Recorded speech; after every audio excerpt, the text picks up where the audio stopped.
Hello and thank you for finding time to join us on Health Nuggets. Today our focus is on breastfeeding. This past week the world marked Breastfeeding Week, and breastfeeding is very important to the nutrition of the baby as well as that of the mother. The World Health Organization recommends exclusive breastfeeding for the first 6 months of life, followed by continued breastfeeding with appropriate complementary foods.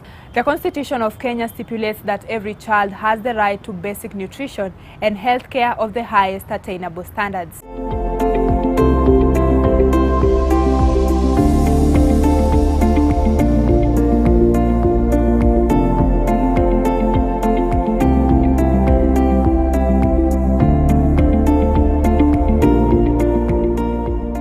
Like that, as she's doing this, she can think about her baby.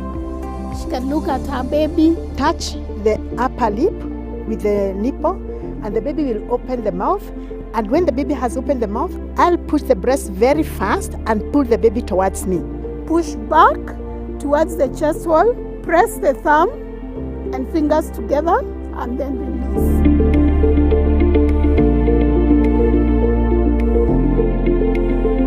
So as said earlier, our focus today is on breastfeeding, and on set I'm being joined by Edith Gesheha, a maternal and newborn nurse. Thank you very much, Edith, for your time and for joining us today. Thank you for having me. So when you're talking about breastfeeding, when do you say it's the best practice? So the best practices of breastfeeding are 4. We begin with the initiation of breastfeeding. When did this breastfeeding begin? There is a specific time when it is supposed to begin so that we optimize the whole process throughout when the baby is being breastfed. The second best practice is the baby should be exclusively breastfed for 6 months. And this means the baby only gets the breast milk. Nothing else. We don't add water, you don't add uji, specific only the breast milk. And the third practice, which we consider to be best, is after 6 months, other foods are introduced into the baby's diet, what we call complementary feeding. And then the fourth one is breastfeeding is done on demand, day and night. Whenever the baby needs the milk or whenever the baby needs to breastfeed, the baby is allowed to breastfeed. So those are the 4 best practices. So when a mother does these 4, then now we can say the breastfeeding is optimal. So I'll just take you back to the first practice. When you're talking of initiation, what does it contain? So when we talk about initiation of breastfeeding, we mean when did the baby start breastfeeding? And the baby should start breastfeeding immediately the baby is born. So what happens is when the baby is born, they are put on the mother's abdomen. And when they are put on the mother's abdomen, actually they are able to crawl to the breast and initiate breastfeeding immediately. So initiation is immediately the baby has been born. And this time is also the best time because this is when the baby is most active, very explorative, they are very alert, and they are actually, they can be able to trace where the breast is, and they are able to latch on by themselves. And so we need to initiate this within the 1 hour, immediately, and within 1 hour of birth. So this time is also adequate, or rather the most optimum time, because this is when we have a hormone that is known as oxytocin as its highest. And so that means the mother's let-down reflex is going to be initiated at this time. If we delay, then we may have problems with breastfeeding as we continue. So because this is the time when the baby is most alert, the sucking reflex is at its best, and so we want to allow the baby to begin breastfeeding immediately. And then after that, usually they go into deep sleep. So we want to optimize that 1 hour when they are most active, and then we can continue with the breastfeeding.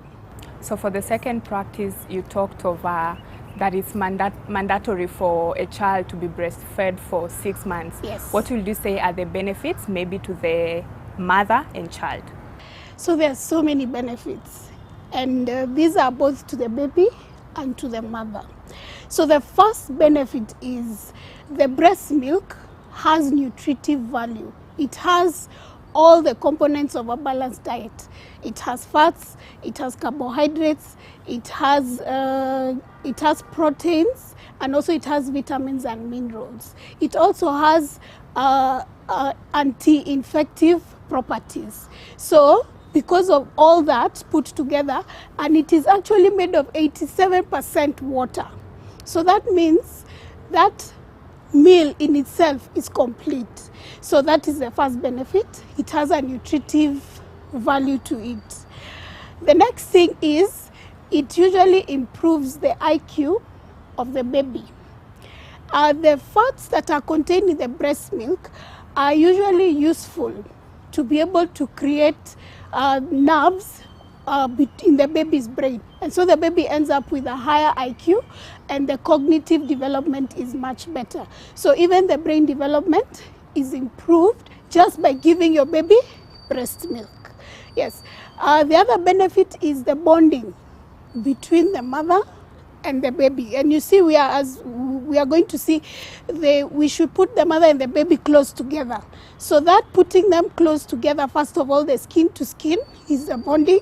And then there is that hormone, which we talked about, called oxytocin. It is a bonding hormone. It is a love hormone. And so it binds the mother and the baby together.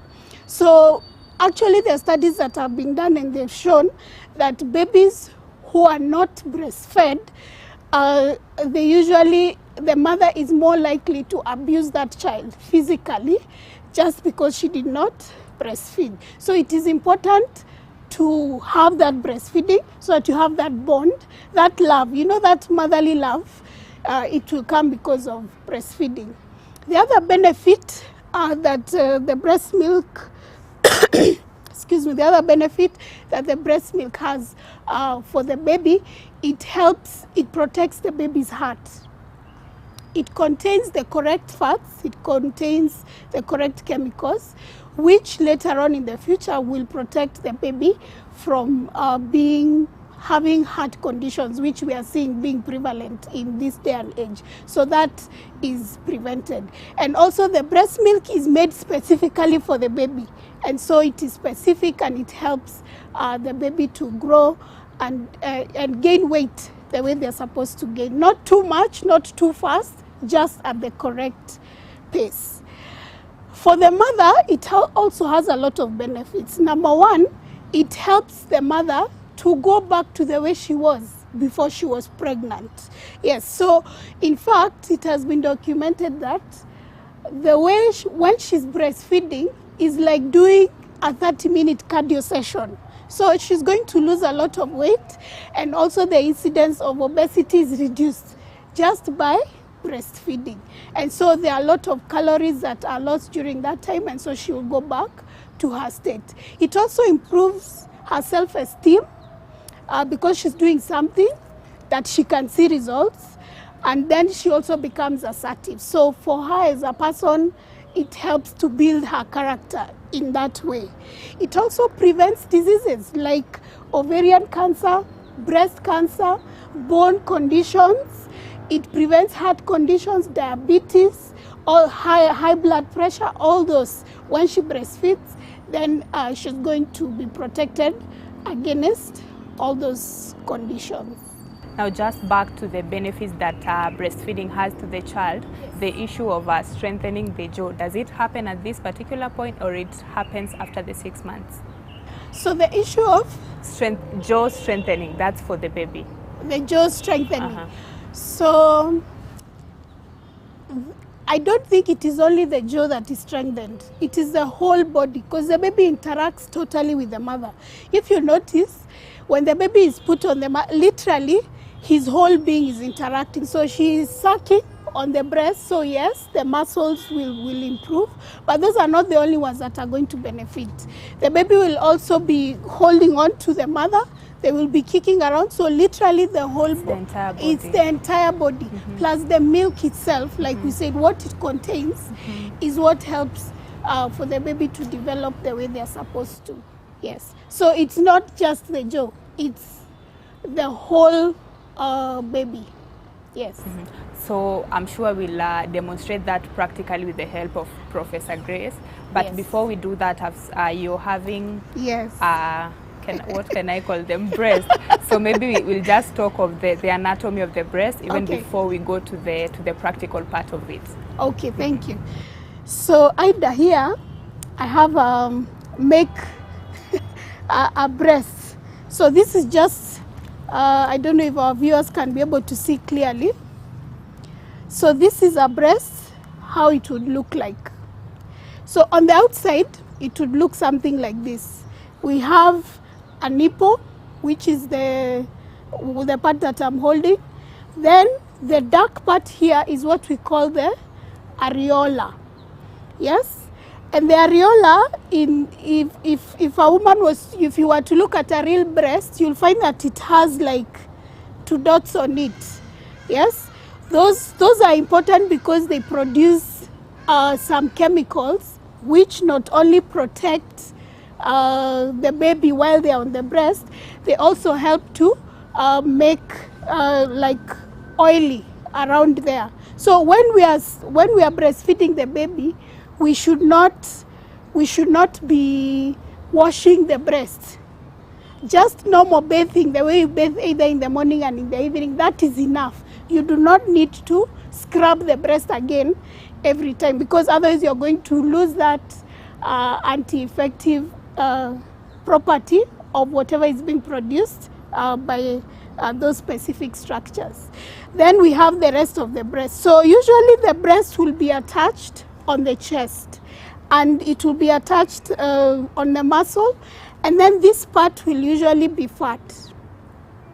And then inside it, we have, what should I call them, lobules. It's like, think of a bunch of grapes. Yes, you know the way a bunch of grapes look like. So we have such inside, about 15 to 20 of them.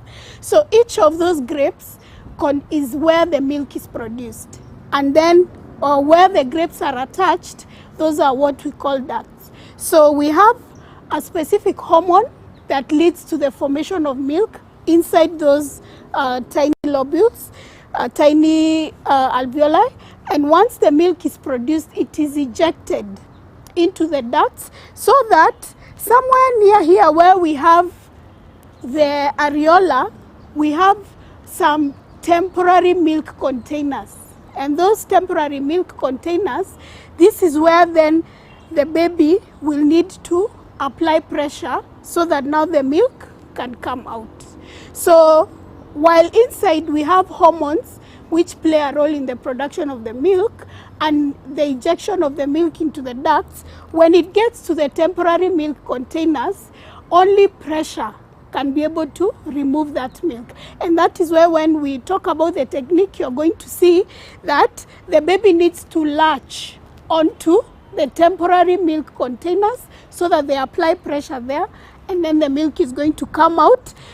Here the nipple is just all those ducts, all those pipes are all opening on the nipple. So when the baby attaches on the temporary milk containers, then the milk is going to come out and the baby is going to enjoy it.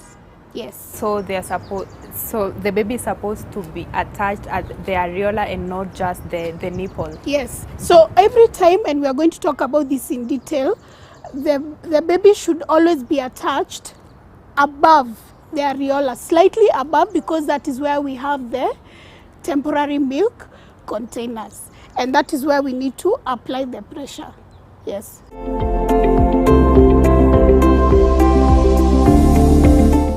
So to continue with the conversation we had earlier on breastfeeding, I'm being joined by Professor Grace Iremu, who teaches at the University of Nairobi, the Pediatrics Department.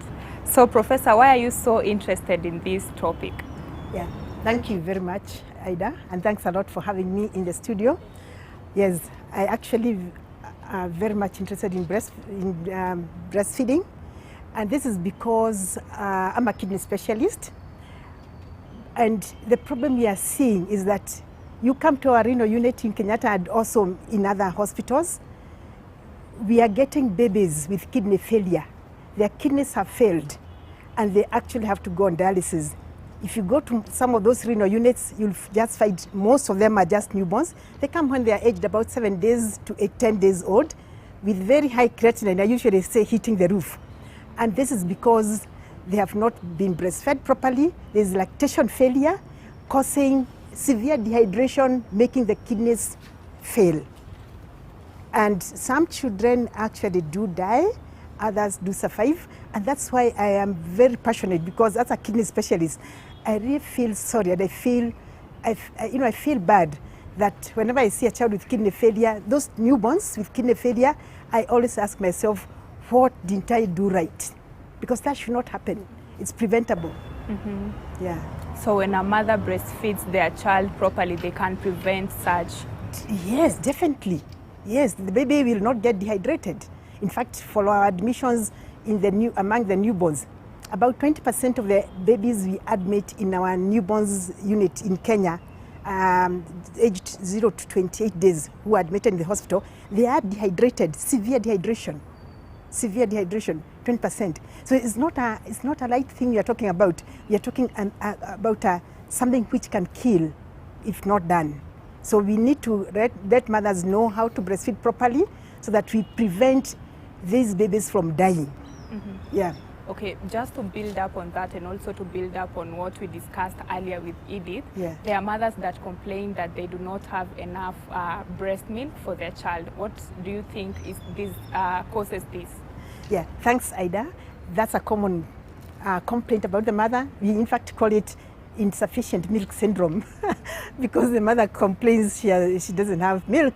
And most of the mothers, because they don't have enough milk, they'll drink a lot and they become rowed, many problems. So every mother who has been given a child by God is also given milk, enough breast milk by God. Why we don't have enough, the mother does not have enough breast milk, is because of poor breastfeeding technique. So even when they come, the treatment is not prescribing a formula or something else. Even if you're going to prescribe that one temporarily, one needs to teach the mother on the correct breastfeeding technique, because that is the root cause problem of insufficient milk. We've talked of a lot, we've talked of the benefits and all that, so I'm sure our audience want to know how to breastfeed properly, especially maybe for the new moms. Maybe you can just talk over now the techniques of breastfeeding.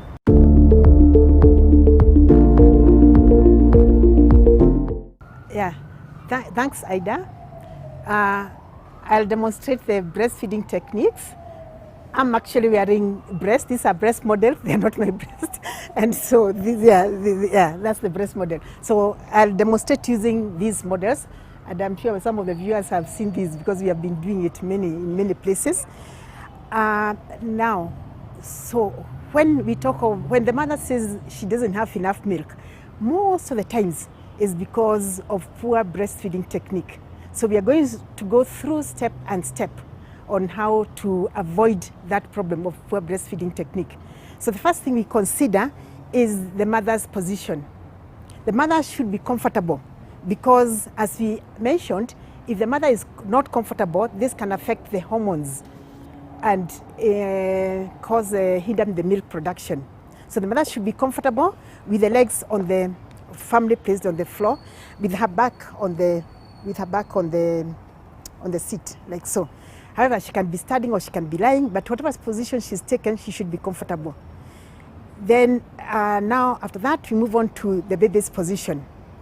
So for the baby, we need the baby to be somewhere where the nose is at the level of the nipple. So to do this, we'll need a pillow. We'll need a pillow. And maybe some of you have seen the pillow which looks like, the U-shaped pillow. But you can also use this kind of pillow. This is just the kind of pillows we have in the house. So the importance of the pillow is that it brings the baby to a higher level where the baby's nose is at the level of the nipple. The other thing about the position is that we need to support the baby, the whole body. So this is one of the breastfeeding positions. Here I'm supporting the head with the crook of my elbow and supporting the whole body. And then the other thing is that my tummy should be touching baby's tummy. The babies should not be overclothed. In fact, overclothing makes the babies not breastfeed well. Actually, if possible, they should be tummy to tummy, naked, yeah? Because the mother is at 7 degrees centigrade, so she's another source of warmth. So tummy per tummy, with the head, body well supported, and the head and the spine aligned at that angle. You'll find that sometimes when mothers are breastfeeding, the tummy is facing that side and the head is facing this side. And I would like the viewers actually to try to swallow when your head is turned like this. It is difficulty. Yeah. So the baby's head should be well aligned with the spine, so that the baby is looking at me at the breast and the tummy is touching my tummy, but not the other way around. So those are the 4 things we consider for good position. That is tummy to tummy, the nipple at the level of the baby's nose, the whole body supported and well aligned, the head and the spine well aligned, the 4 things. So once you have done that, the baby is in the correct position, the mother is comfortable, then now we attach the breast to the mouth. And to do this, remember what we mentioned about the temporary milk containers, where the baby needs to get. So we need the baby to open the mouth wide so that the baby then can get into these temporary milk containers. So to do that, to make the baby open the mouth wide, so what you're going to do is shape the breast and hold. We use C-grip. I know mothers like the scissor grip, but scissor grip is not so good because it tilts the nipple, and sometimes it can injure. It can cause it can cause bruises. So we like the C-grip. Letter C. C-grip. You hold it like that and shape the breast in the shape that conforms the shape of an open mouth, a sandwich. Yeah.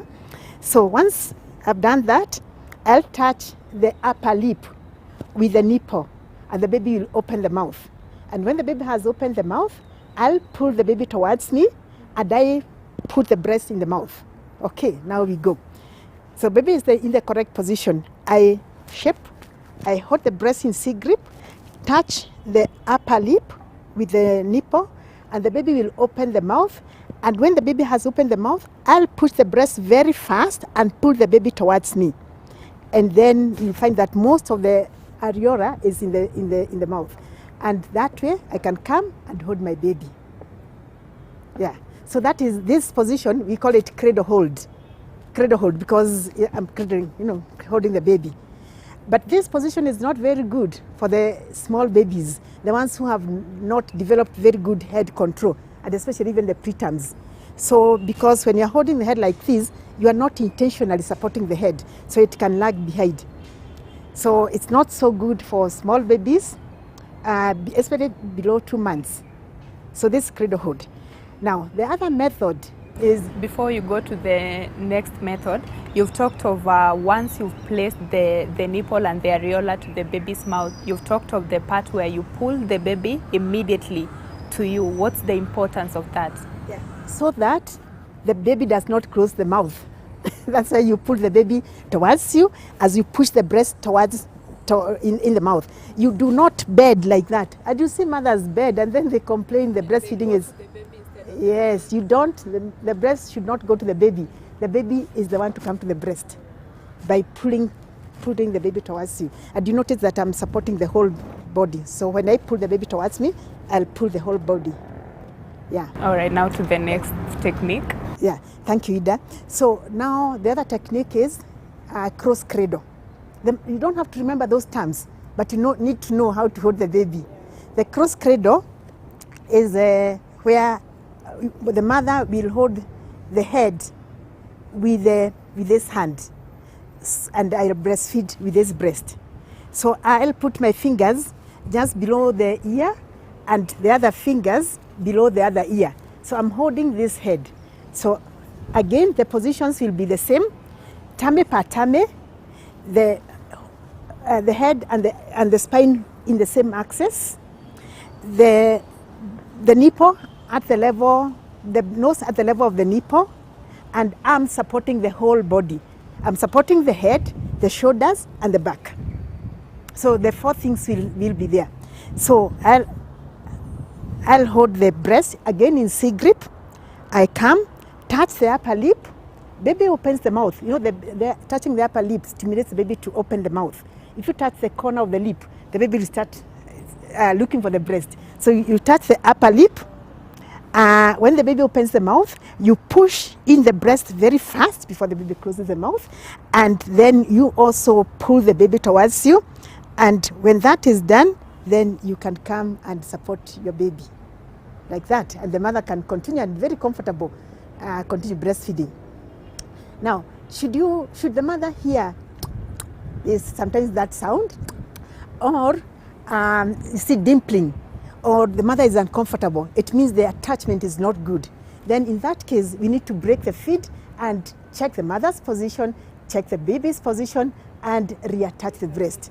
So how do we break the feed? I see mothers pulling themselves and pulling the baby the other side, and then they come with cracked nipples. There's a lot of vacuum. There's vacuum in the mouth. That's why the baby is able to pull the milk. So what we do is break that vacuum. We touch the corner of the mouth and pull it towards the ear. The corner of the mouth towards the ear.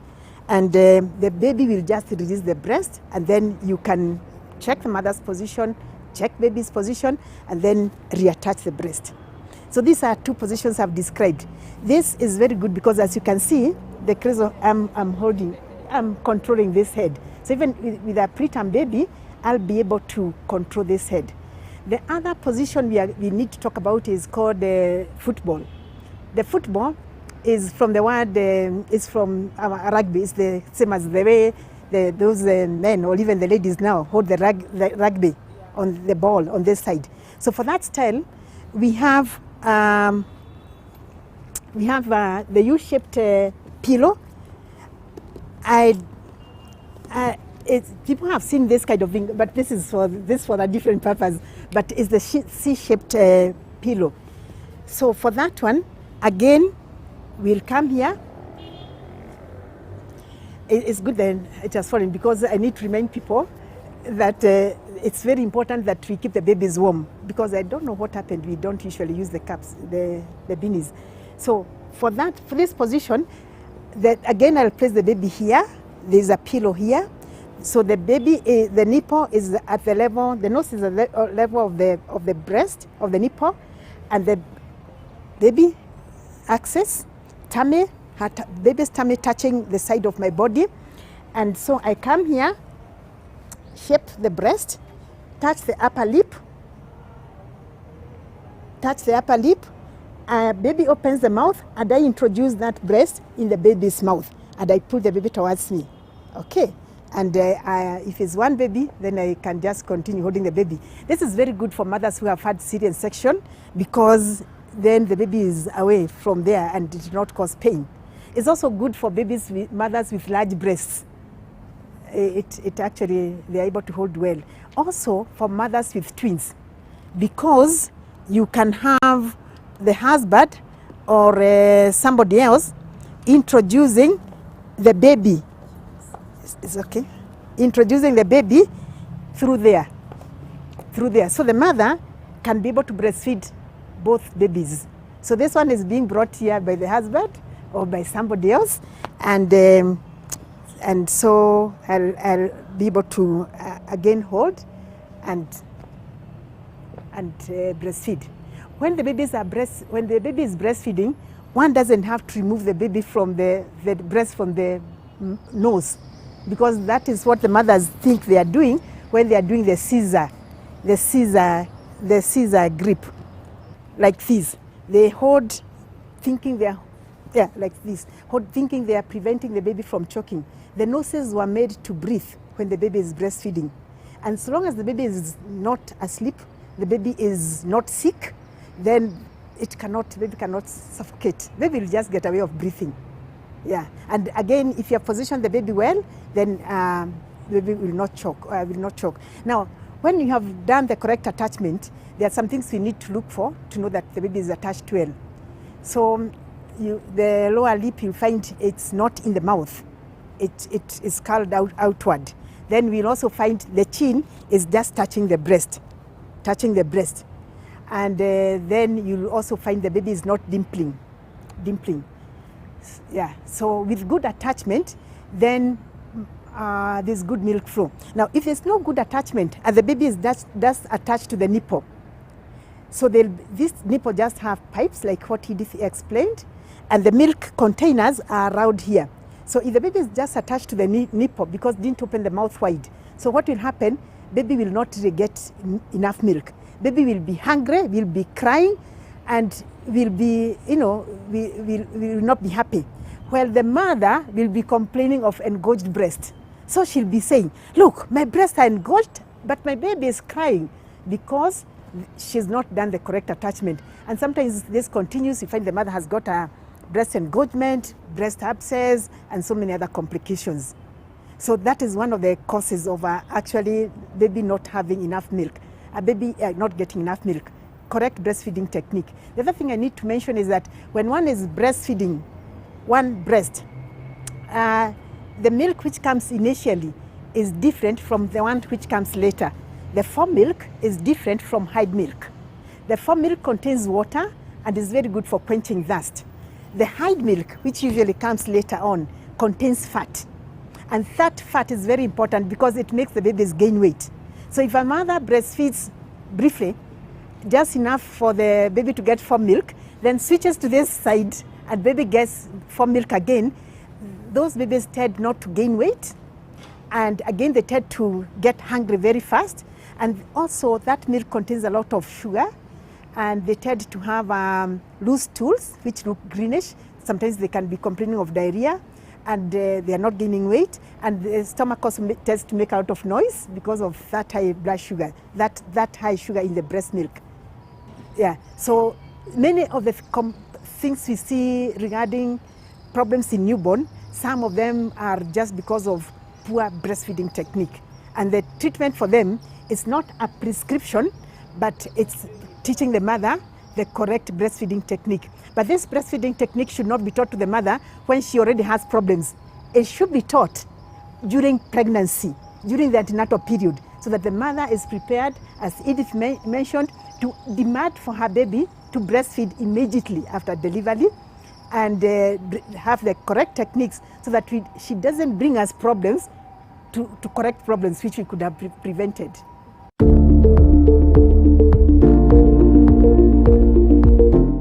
Thank you very much for tuning in. Don't forget to catch the second part of this conversation this coming Monday. You can send in your comments and questions on our social media pages at CAC TV Kenya, as displayed down below on your screen. My name is Aida Munzatsi, and as always, your health matters.